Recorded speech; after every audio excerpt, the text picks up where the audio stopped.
السلام علیکم ناظرین، میں ہوں شمس الحق اور میرے ساتھ موجود ہیں ڈاکٹر خالد جمیل صاحب۔ السلام علیکم ڈاکٹر صاحب۔ جی وعلیکم السلام۔ اچھا ڈاکٹر صاحب، اگر ہم دیکھیں تو پاکستان میں 8.5 کروڑ لوگ ایسے ہیں جو ذہنی مسائل میں مبتلا ہیں یا جن کو مینٹل ہیلتھ چیلنج ہے، اور پاکستان میں 3.5 کروڑ لوگ ایسے ہیں جن کو شوگر ہے۔ پاکستان میں کیونکہ ٹیسٹنگ کا اور اسکریننگ کا کوئی نظام ہے نہیں، اگر ٹیسٹنگ اور اسکریننگ کروائی جائے تو کہتے ہیں کہ مزید اتنے لوگوں کو شوگر ہو جائے گی، اور اسی طرح بلڈ پریشر، ہارٹ اٹیک کی چانسز جو ہیں وہ بہت زیادہ ہو رہے ہیں، اور ہارٹ اٹیک تو نوجوانوں میں ہو رہا ہے، اور ویسے بھی دنیا میں جو سب سے زیادہ اموات ہوتی ہیں وہ ہارٹ اٹیک کی وجہ سے ہوتی ہیں۔ اگر ہم اپنی آبادی کو دیکھیں اور اوورآل ہم اپنی آبادی کا تناسب دیکھیں تو ایسا لگتا ہے کہ ہم بڑی تیزی سے ایک بیمار قوم بنتے جا رہے ہیں۔ تو آپ اتنی دہائیوں سے آپ نے میڈیکل پروفیشن میں آپ نے کام کیا ہے، آپ نے مختلف پیشنٹس کے ساتھ کام کیا ہے، ایک آپ کی اپنی زندگی کا ایک پروفیشنل ایکسپیرینس ہے اور ایک اپنی زندگی کا ایک ذاتی تجربہ ہے جو آپ نے پروفیشن میں کام کر کے ایک وزڈم بن جاتا ہے۔ تو آپ کو کیا لگتا ہے کہ اس کی کیا وجوہات ہیں؟ دیکھیے، جہاں بیماریاں بڑھ رہی ہیں وہاں بیماریوں کا علاج اور تدارک بھی پہلے سے بہت زیادہ ہے۔ آپ دیکھیں ایک ایوریج ایج جو ہے پاکستانیوں میں یہ 30-32 سال ہوا کرتی تھی، اچھا، اور اب آپ دیکھیں یہ 60 کراس کر گئی ہے۔ بالکل ایسے ہی۔ اور دنیا میں بھی اسی طرح، آپ یورپ میں چلے جائیں، امریکہ میں چلے جائیں، ان کے لیے بڑھاپا ایک مسئلہ بن گیا ہے۔ وہاں پہ آپ کو نا 80-85 کے تو عام بابے ملیں گے آپ کو، ٹھیک ہے، and they call them self young. تو دونوں چیزیں ساتھ ساتھ چل رہی ہیں، بیماریاں بھی بڑھ رہی ہیں، ان کا تدارک اور ان کا علاج بھی بہتر ہو رہا ہے، اور یہ ایک ٹگ آف وار چلی آ رہی ہے۔ لیکن جہاں تک آپ نے بات کی، ہمارے یہاں کچھ بیماریاں بڑھ رہی ہیں۔ مثال کے طور پہ شوگر سے شروع کرتے ہیں۔ اب جو شوگر ہے، ڈائبٹیز، ایک تو اس علاقے میں یہ زیادہ ہوتی ہے، ٹھیک ہے، یہ ہمارا جو جینو ٹائپ ہے، یہ جو ہمارا جینیٹکس ہوتی ہے اس کے اندر بھی اس علاقے میں زیادہ ہے۔ نمبر 2، پھر ہماری جو غذا ہے، جو ہماری گندم ہے۔ اب آپ سوچیں کہ ایک جو روٹی ہوتی ہے، ایک روٹی میں 8-9 چمچ سے زیادہ شوگر ہوتی ہے۔ اچھا، ہاں، ہم تو چائے کے اندر 1 چمچ ڈال کے کہتے ہیں نا کہ وہ اتنی ساری شوگر پی لی ہم نے۔ بالکل، اور گندم اگر ہسٹوریکلی آپ دیکھیں تو اس علاقے کی غذا تھی نہیں۔ اچھا، ہاں، یہاں پہ تو باجرہ، مکئی اور یہ چیزیں اگائی جاتی تھی اور کھائی جاتی تھی۔ ابھی بھی آپ گاؤں میں چلے جائیں تو باجرے کی روٹی وغیرہ یہ بالکل ایک کمپیریٹیولی سیزن میں ہوتی ہے۔ سیزن میں ہوتی ہے۔ تو ایک تو یہ چیز ہو گئی۔ پھر دوسری جو امپورٹنٹ چیز ہے وہ یہ ہے کہ ہمارے یہاں ایکٹیویٹی کم ہو گئی۔ ٹھیک ہے، آپ دیکھ لیں پرانے زمانے میں آپ کو اسکول جانے کے لیے 3 کلومیٹر 4 کلومیٹر چلنا پڑتا تھا، بالکل، پھر آپ کی گیمز ہوا کرتی تھی۔ آج کل کے دور میں آپ دیکھیں گاڑی میں بیٹھ کے آپ اسکول جاتے ہیں، موٹر سائیکل پہ بیٹھ کے جاتے ہیں۔ گیمز کے لیے آپ بجائے گراؤنڈ میں جانے کے آپ کمپیوٹر پہ بیٹھ جاتے ہیں۔ ایکٹیویٹی آپ کی کم ہو گئی۔ پھر اسی طرح آپ کی غذا ہے۔ ابھی آپ دیکھ لیں ہمارے بچے خاص طور پہ جو ہیں وہ دیکھیں برگرز، یہ سارا دیکھیں جنک فوڈ۔ بیکری کا آئٹمس جتنے بھی ہیں نا، سب سے میں آپ کو ایک اور چھوٹی سی مثال دیتا ہوں، آپ ذہن میں رکھیں کہ ایک جو سیب ہوتا ہے ایوریج، اس کے اندر 50 کیلوریز ہوتی ہیں، اچھا، اور اسی سیب کا اگر آپ مقابلہ کریں ایک چپاتی کے ساتھ تو اس کے اندر 100 سے زیادہ کیلوریز ہوتی ہیں، 200 کیلوریز ہوتی ہیں، ٹھیک ہے، ڈپینڈ کرتا ہے سائز کے اوپر۔ اور اسی کا مقابلہ اگر آپ ایک سموسے سے کر لیں یا ایک برگر سے کر لیں، that will go into many hundreds. ٹھیک ہے، اور ساتھ میں اگر آپ ایک کوک بھی پی لیں، سافٹ ڈرنکس، سافٹ ڈرنک یا کوئی بھی، کوئی بھی جتنی بھی ہیں، تو آپ سوچ لیں۔ اور آج کل ہمارے بچوں کا کھانے پینے کا یہی دستور ہے۔ تو پھر بچپن سے یہ غذا کی عادت پڑتی ہے اور اسی طرح بڑے ہونے تک، and ultimately one of the factor جو ہے وہ غذا، کیونکہ آپ کا جو شوگر ہے وہ آپ کا لبلبا انسولین بناتا ہے۔ ٹھیک ہے، جتنی آپ شوگر زیادہ استعمال کریں گے اتنی انسولین اس کو زیادہ بنانی پڑے گی۔ ٹھیک ہے، تو اگر بہت زیادہ شوگر آپ استعمال کریں گے، بہت زیادہ اس کو انسولین بنانی پڑے گی، تو وہ ایک قسم کا تھک جاتا ہے تھوڑی عمر کے بعد، وہ پھر اتنی انسولین بنا ہی نہیں پاتا آپ کی ضرورت کے مطابق۔ ٹھیک ہے، یہاں سے پھر ٹائپ 2 ڈائبٹیز شروع ہو جاتی ہے۔ اچھا، پھر دوسرا آپ نے بات کی مینٹل ایشوز کی۔ اب مینٹل ایشوز جو ہیں وہ صرف پاکستان میں یا انڈیا میں نہیں بڑھے بلکہ پوری دنیا میں ہی ہوئے ہیں. کیونکہ ہمارے یہاں ایک جس طرح آپ دیکھیں بالکل سوچ تبدیل ہو گئی ہے. جیسے جین زی ہے, جو جنریشن زی ہے, اس کی سوچ بالکل اس سے پہلے والی جنریشن سے ڈفرینٹ ہے. مطلب ان کو ان سے اگر آپ بات کریں ان کی ریزننگ ڈفرینٹ ہے. میں یہ نہیں کہہ رہا کہ غلط ہے, یہ صحیح ہے. ہر آنے والی جو قوم ہوتی ہے یا جو نسل ہوتی ہے وہ ڈفرینٹ ہوتی ہے. سو ان کی انفارمیشن بہت زیادہ ہے ان کے اندر, اسی لیے ریزننگ آرگومنٹس آ گئے ہیں بیچ کے اندر. پھر ان کی خواہشات بہت زیادہ ہیں, ان خواہشات کے مطابق ان کو سہولتیں نہیں مل رہی. اب آپ مجھے بتائیں نا کہ اگر آپ مقابلہ کریں آج سے 40 سال پہلے کا, تو صرف ایک پنجاب یونیورسٹی ہوا کرتی تھی. اب آپ دیکھیں لاہور میں کتنی یونیورسٹیز ہیں. بالکل ایسے. تو یہ سارے جو بچے یونیورسٹی سے پاس کریں گے اور ماسٹرز کریں گے, اور کتنے کتنے سبجیکٹس ہیں, ان میں سے کتنوں کو نوکریاں ملیں گی؟ جب نوکری نہیں ملے گی اور انہوں نے انویسٹ بھی کیا ہوگا اتنا زیادہ پیرنٹس نے, تو فرسٹریشن ہوگی. جب فرسٹریشن ہوگی تو وہ بچہ جو ہے وہ ایک مینٹل کیوس میں جائے گا. جب مینٹل کیوٹک سچویشن ہوگی تو اس کے اندر انگزائٹی بڑھے گی, نیوروٹک کنڈیشن اس کے اندر آ جائے گی.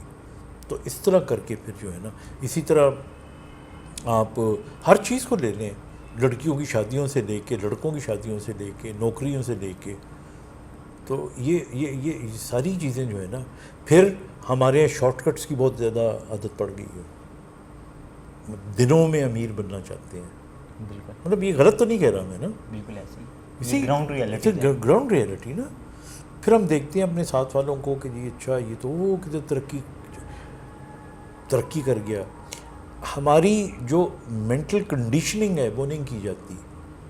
ٹیچرز وہ ٹائم نہیں دیتے. یعنی مجھے یاد ہے آج سے بہت عرصہ پہلے کی بات ہے, میں خود تو گاؤں میں نہیں پڑھا, لیکن مجھے اتنا پتہ ہے کہ گاؤں میں کوئی ٹیوشن نہیں ہوا کرتی تھی. میٹرک کے امتحان سے پہلے جو ٹیچرز ہوا کرتے تھے نا, وہ اپنے بچوں کو ایون رات کو بلا لیا کرتے تھے کہ تم کمبل اوڑھ کے آ جانا, بالکل, اور لالٹین کی روشنی کے اندر وہ تیاری کرواتے تھے. بالکل کرواتے. اب کون کرواتا ہے؟ نہیں. تو وہ اچھا ایک مینرزم ہوا کرتا تھا. مجھے یاد ہے میں ایک دفعہ, میرے ایک وائس پرنسپل تھے میڈیکل کالج میں, تو میں ڈاکٹر ابھی میڈیکل اسٹوڈنٹ تھا, تو ان کے ساتھ ڈبیٹس کمپٹیشن میں گئے, تو ان سے دوستی یاری ہو گئی. تو ایک دفعہ سڑک پہ وہ جا رہے تھے, مجھے ملے, تو میں کہا السلام علیکم سر, اور میں نے آگے ہاتھ کیا, تو انہوں نے آگے ہاتھ نہیں بڑھایا. تو میں بڑا شرمندہ, وہ ہاتھ میں نے پیچھے کر لیا. تو مجھے کہنے لگے کہ بیٹا یاد رکھنا, سلام کرنا تمہارا فرض تھا چھوٹے کا, ہاتھ ملانا پریوگیٹو ہے بڑے کا. میں ہاتھ ملاؤں تو تم ملاؤ, تو مجھے ہاتھ آگے نہیں کرو گے. تو دیکھیں نا, یہ چھوٹی چھوٹی باتیں یہ ٹیچرز بتایا کرتے تھے, آج کل کہاں بتاتے ہیں. بالکل ایسے. بالکل. اچھا سر, جس طرح کہا جاتا ہے کہ جان ہے تو جہان ہے, اگر آپ کی صحت اچھی نہیں ہے تو زندگی میں جتنی بھی نعمتیں ہیں آپ ان سے لطف اندوز نہیں ہو سکیں گے. اس کے لیے ضروری ہے کہ آپ صحت مند رہیں. تو اب کس طرح صحت مند رہا جائے؟ جو ہمارے ناظرین ہیں, آپ ان کو کیا ایڈوائس کریں گے, کیا مشورہ دیں گے کہ وہ کیسا لائف سٹائل اپنائیں جو ایک صحت مند لائف سٹائل ہو, جس سے وہ صحت مند بھی رہیں؟ جائے کہ اس کی کہ زندگی میں ظاہر ہے مشکلات تو بہت ہوتی ہیں, اور آپ نے بھی بڑی فیس کی ہیں, لیکن اس کے باوجود آپ نے زندگی میں بڑی کامیابی حاصل کی ہے. تو اس بارے میں گائیڈ کیجیے. نہیں دیکھیں, یہ کوئی ایک اصول تو ہے نہیں ہے کہ آپ یہ کریں تو آپ تندرست رہیں گے. یہ تو ایک اوور آل ایک فارمولہ ہے کہ آپ 8 گھنٹے کی نیند پوری کریں, ایکسرسائز کریں, وقت پہ توازن والا کھانا کھائیں, فضول باتوں کو درگزر کریں, ان پہ اپنا ٹائم ضائع نہ کریں. تو یہ آپ کی ایک ہیلدی لائف کا پیٹرن ہوتا ہے, اور یہ آپ اپنائیں.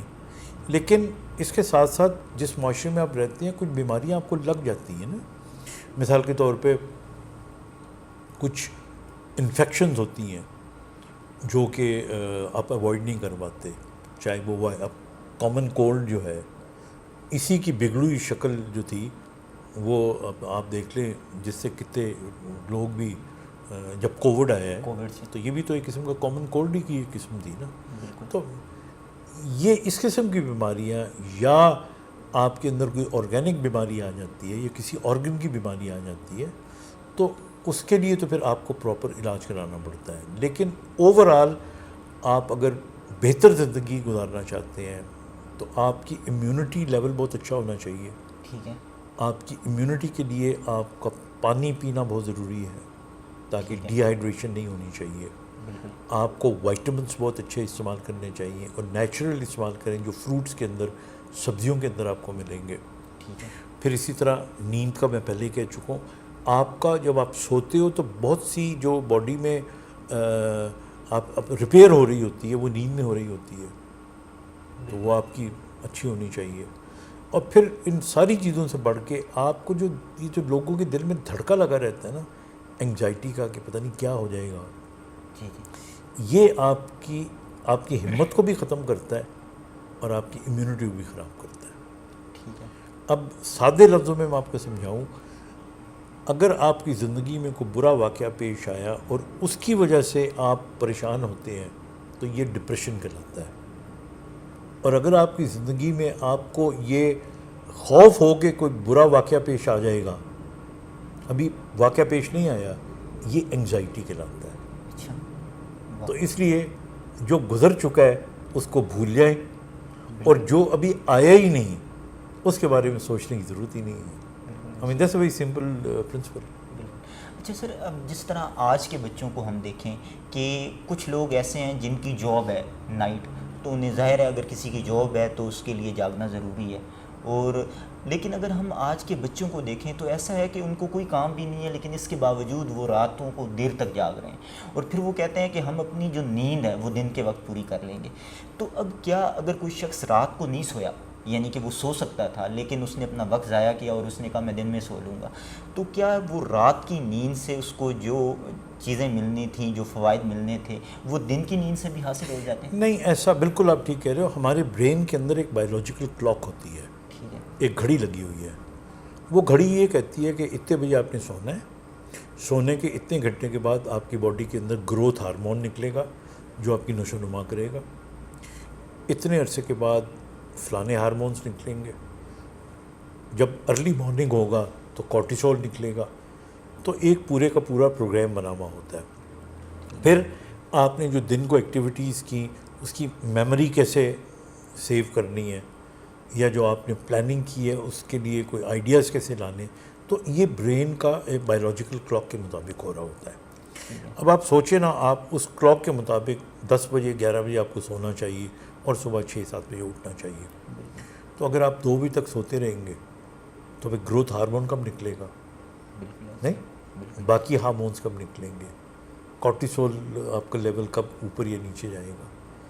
تو یہی کام جب آپ نیند پورا کرنے کے لیے دن کو کریں گے تو وہ نہیں نکلے گا, بیکاز ان کا تعلق جو ہے نا صرف نیند کے سائیکل سے نہیں ہے, بلکہ ان کا تعلق سورج کے نکلنے اور غروب ہونے سے بھی ہے. ابھی آپ دیکھیں میلاٹونن جو ہے, جب تک سورج کی شعاع ہوتی ہے تو یہ آپ کی برین کے اندر نہیں پیدا ہوتا. اچھا ٹھیک ہے. جو ہی اندھیرا ہوتا ہے تو یہ پیدا ہونا شروع ہو جاتا ہے, آپ کو نیند آنی شروع ہو جاتی ہے. اسی طرح اسی لیے پرانے زمانے میں عشاء کی نماز کے بعد مطلب گپ اندھیرا ہوتا ہے, لوگ سو جایا کرتے تھے. اب ہمارے یہاں نیند کیسے آئے؟ آپ کا بلب جل رہا ہوتا ہے, آپ کا ٹی وی جل رہا ہوتا ہے, تو میلاٹونن جو نیند کا ٹرانسمیٹر ہے وہ بنتا ہی نہیں ہے, پیدا ہی نہیں ہوتا. اگر لائٹ آف ہو تو موبائل کی لائٹ آن ہوتی ہے, وہ ہوتی ہے. اسکرین. ٹھیک ہو گیا. ڈاکٹر صاحب بہت شکریہ وقت دینے کے لیے. اس پروگرام کے حوالے سے اپنا فیڈ بیک کامنٹ باکس میں لکھیے. اگلے پروگرام تک دیجیے اجازت. اللہ حافظ.